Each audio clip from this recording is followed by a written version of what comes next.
Tabiriba amadi miteng tabiriba singbu ahanba maktada ikai khumnajabag loinana taramna okjari.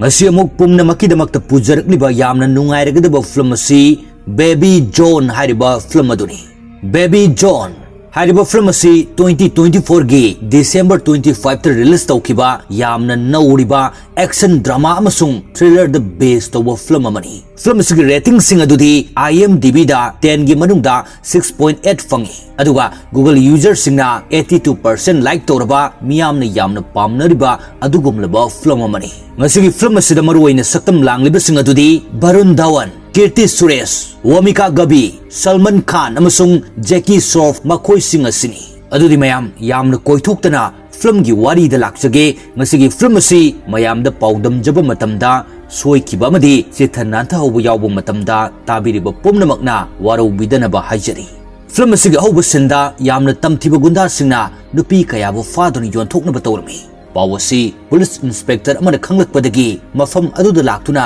gunda singa adu faduna thamlami. Adubo tanja aduda call ama tawruktuna inspector adugi machanupi adusu faduna thamba adu ulai. Madu uraga inspector adu upay amata leitana machagi thawaibu kanbinaba haijarami. Gunda singa aduna inspector aduda kanana paw tamlakpadagi lakpano haina hangbada inspector aduna voice record ama thaduna tahali. Record adu Salman Khana inspector aduda arunba pawadu tamlakhiba oirami.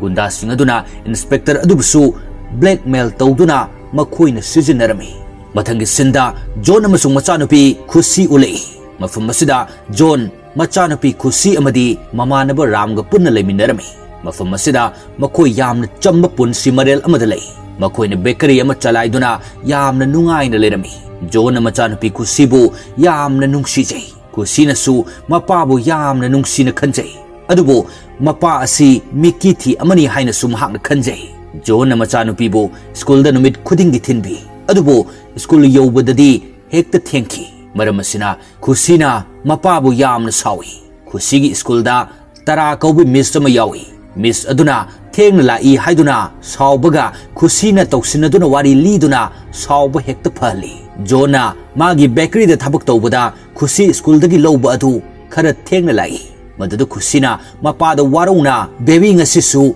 thenglak natra haina hanglaki. Mapa macha ani asi macha nupi na su mapa da baby haina kawi. Aduga mapa na su macha nupi da baby haina kawi. John macha nupi gi asawba adu fananaba sorry baby haina harami. Anja sida John macha nupi gi mamaida mina furakpagi ngangkhatuna leibadu uraga yamna pakhatuna baby sidi kamdong sokpona wa hain hangbada Khusina khumlai. Baby nangna miga funaba phatte haidudi aikoi gi class ki nupa amana furakpani aidi kari amata furamde macha nupi gi wahi asitaraga John hari. Baby karigumba nangi nara leitana mini henjilaklabadi misagatu nangna phubada karisu akaiba leite. Mapagi wahi asitaraga Khusina haugatuna nupa adu phuki. Thawdok asidagi Khusigi miss Tarana John ga unadun wari sani. Tarana John da machanupi asida nangna insinduna funa liba si kari maramgino haina hangi. Talak asida gundagi gari dagi nupi ama songthoraktuna makhoi gi gari da lolami. Madu Tarana uduna nupi adugi mating pangbige khanduna police station da complaint tawnana bahaiduna pusilami. Khusisu magi miss adugi matung inaduna police station adu chansali. John su machanupi adu lawba changlami. John magi masak adu lot na bu honarami. Adubo ahanba sinda unakiba police inspector aduna John bu uraga jingnaba mideng amaga loina yenglami. John da wahang hangbada Johna sarna khaliba du onare. Aidi mafam asida chamna leijabani. Adudi chalage sar. Asumna hairamlaga Khusibu pudun thoi. Tanja asida inspector aduna Satya haina kawi. Ming adu tabada John lekak tawi. Inspector aduna madu yengthoklaba matungda ming adu police constable amadu onthoktuna wa haiba sarami. John makhatana machanupi bu pudun chakhi. Inspector asidi gunda sing adugi thabak tawbana maram oiraga phone tawduna nakhoina thiraba nupi adu leire haina haidoklami. Masida natana gunda sing adugi mathakta complaint su tawrami haina haiki. Inspector aduna complaint tawramliba adu Tarana tawbani haibagi mahutta John tawbani haina hairami. Maram asidagi gunda sing aduna ahingi matam yengduna John gi mayum dalai. Tarasu internet ta John gi maram da thidoktuna khudakta John gi mayum tamna laki. Ahanbada zone गुंडा Singh अदुदा अइने करिसु तौदे अइबु ngakpiu haina kaptuna haijai अदुबो गुंडा सिंह अदुना करी अमता तादना zone बु यामना साथीना फुबी zone साथीना सोकपदगी लैमाइदा तादनु लै गुंडा अमना हरि नंगुंबना अखोइगी थबकता खुद थिंजिनबा सारदना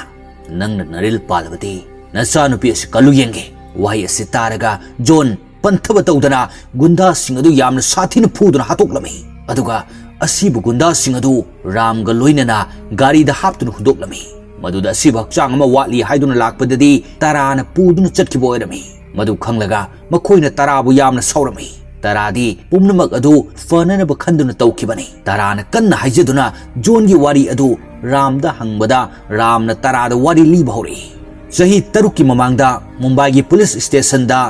DCP सत्य वर्मा उलई महाक असी अतई कनासु नते ngasiगी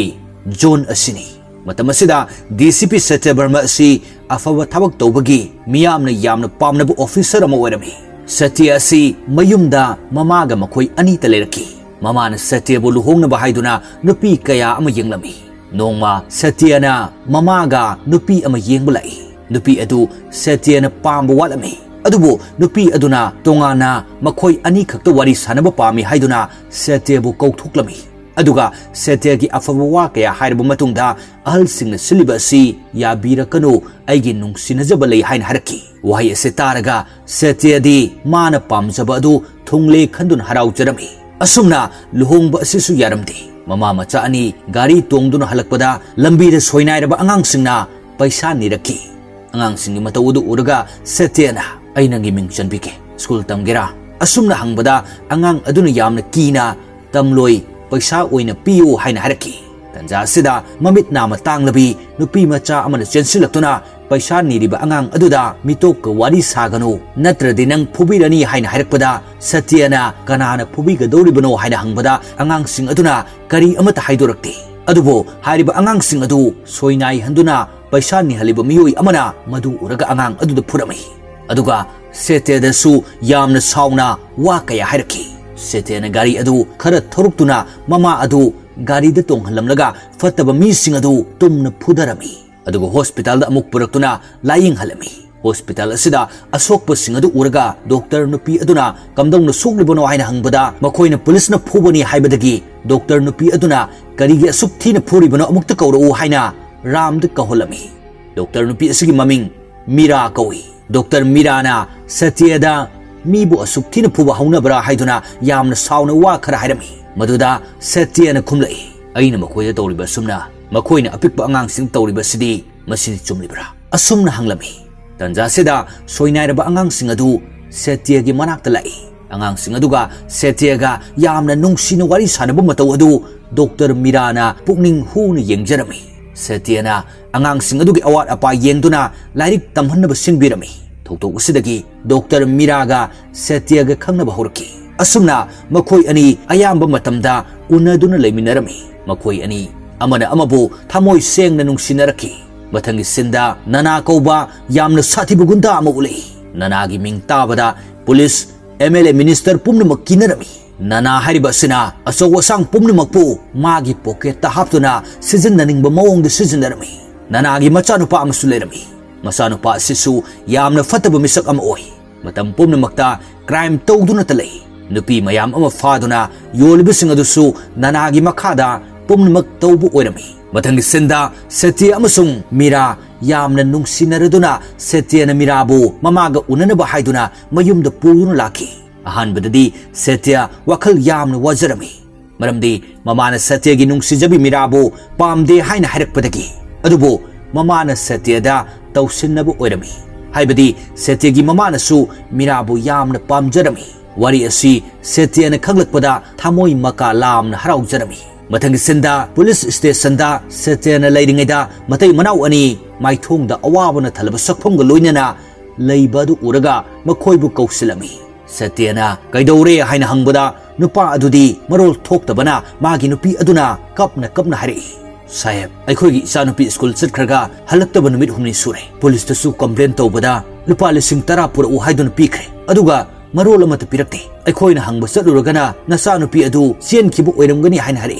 साहेब इचा नुपी अदु सही 13 खक सुरिबनी करिसु चेलोय मरम यामना मोकपिनी वारी असि तारगा सत्यना केस असि पाइदुन लेप लेतना सीसीटीवी कैमरा फुटेज सिंग अदु येंगदुना कन्न थीबदा नुपी मचा अदु स्कूल दगी हनबदा मीना फाकिबनी हाइबा अदु खंगकी मखोइना लेप लेतना कन्न थीबदगी मफम अमदा मचा नुपी अदुगी स्कूल गी बैग अमदि लाइरिक तादुन लेरंबा अदु थेंगनरमी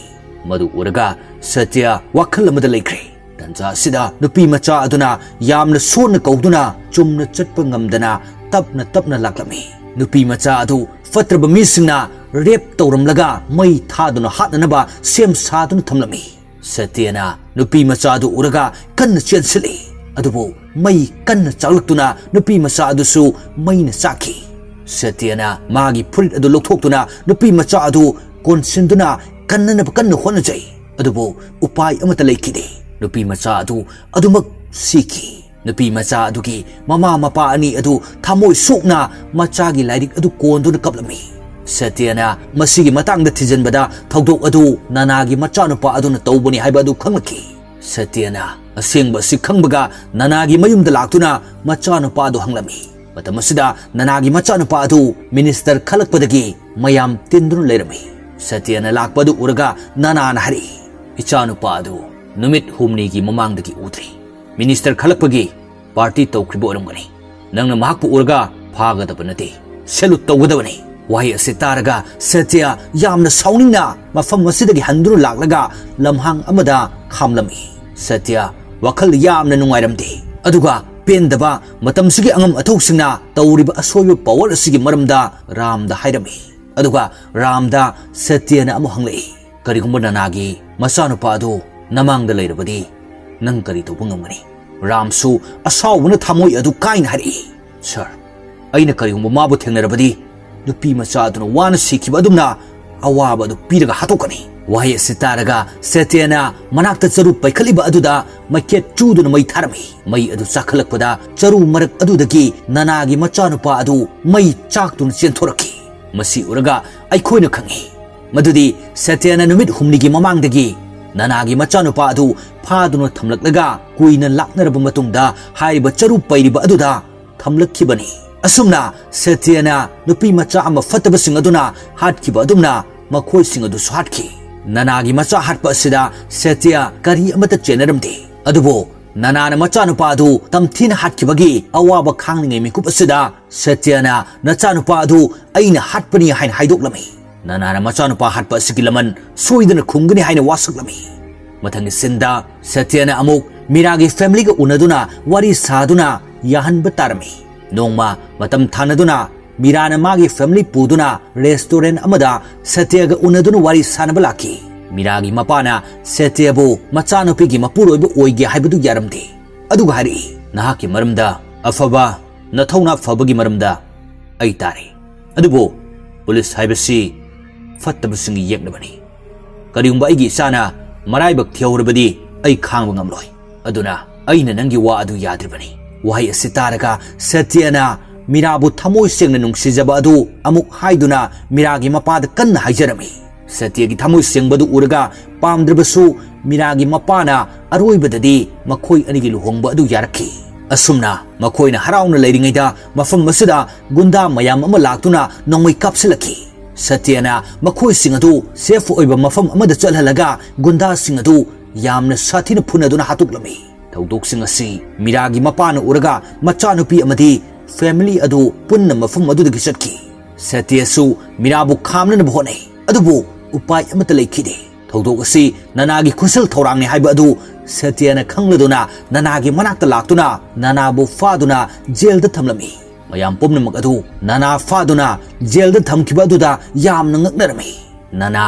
जेलदा लेरबसु सत्यदा लमन खुमदुना तोक्लोय हाइना अदुमक लेबलमी मथंग सिंदा मीरागी फैमिलीना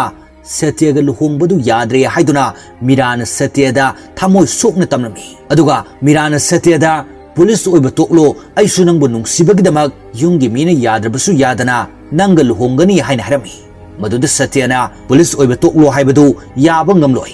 अदुगा नंग यावदना अयहाक हिंगबसु ngamloi असुमना हाइरमी असुमना मखोय अनि अमना अमबु यामना नुंगसिनबना काइनबा ngamlamde पुमनमक ओइदुनसु मखोय अनिना लुहोंगलमी मखोय अनिगी मतौ अदुदा मीरागी मपासु पामद अदुमक यारखी सत्य की ममाना मीराबु मचानुपी अमगुम खंदुना यामना नुंगसिनना लेमिनरमी मतम खरा लेरगा सत्य अमसुंग मीरागी मचानुपी खुशी फंगजखी मखोइना मचानुपी अदुबु उरगा यामना हराउजरमी नोंमा सत्यना मयुमदा हलक्तुना मीरागा वारी सानदुना लेदिंगैदा नाना जेलदगी थोलुक्तुना गुंडा मयाम अमगा सत्यगी मयुमदा लाक्तुना अहानबदा मीरादा नोंमै काबलक्तुना पालमी असुमना खुदक अदुदा नानाना सत्यबु मिनुंग सिलैतना नोंमैना कापतुना तादुना लेहलमी अमसुंग सत्यगी ममा अदुसु हातोक्लमी युमगी ग्यास थादोक्तुना हिटर थादुना युम अदु मै चाकनब थौरांग तौरमी अदुगा पिकलिबी खुशी अदुना बात्युक मनुंगदा इसिंग थाजिन्दुना थमलमलगा चटखी मपुगी नोंगदमदी अंगकपनी पिकलिबी खुशीगी अवाबा अदु मीरागी थामोइदा फावरखी मीरा नोंमैना पानबदुदा वानथब ओइरमी मीराना मचानुपीबु लौथोरक्तुना ग्यान मांगदुना तारिबा सत्यबु कन्ना हौदोक्लमी अदुगा खुशीबु हॉस्पिटलदा पुननबा हाइदुना हाइरमी सत्यना लैजब थौना पुमनमक फुदोक्तुना मचानुपीबु पमलमी मीराना सत्यदगी अरोइबा वासक अमा लौरमी मदुदी अराप खुंगंग अमदा खुशीबु पुदुना अवाबा अमता यौहंदना पुंसी लेल उ हाइना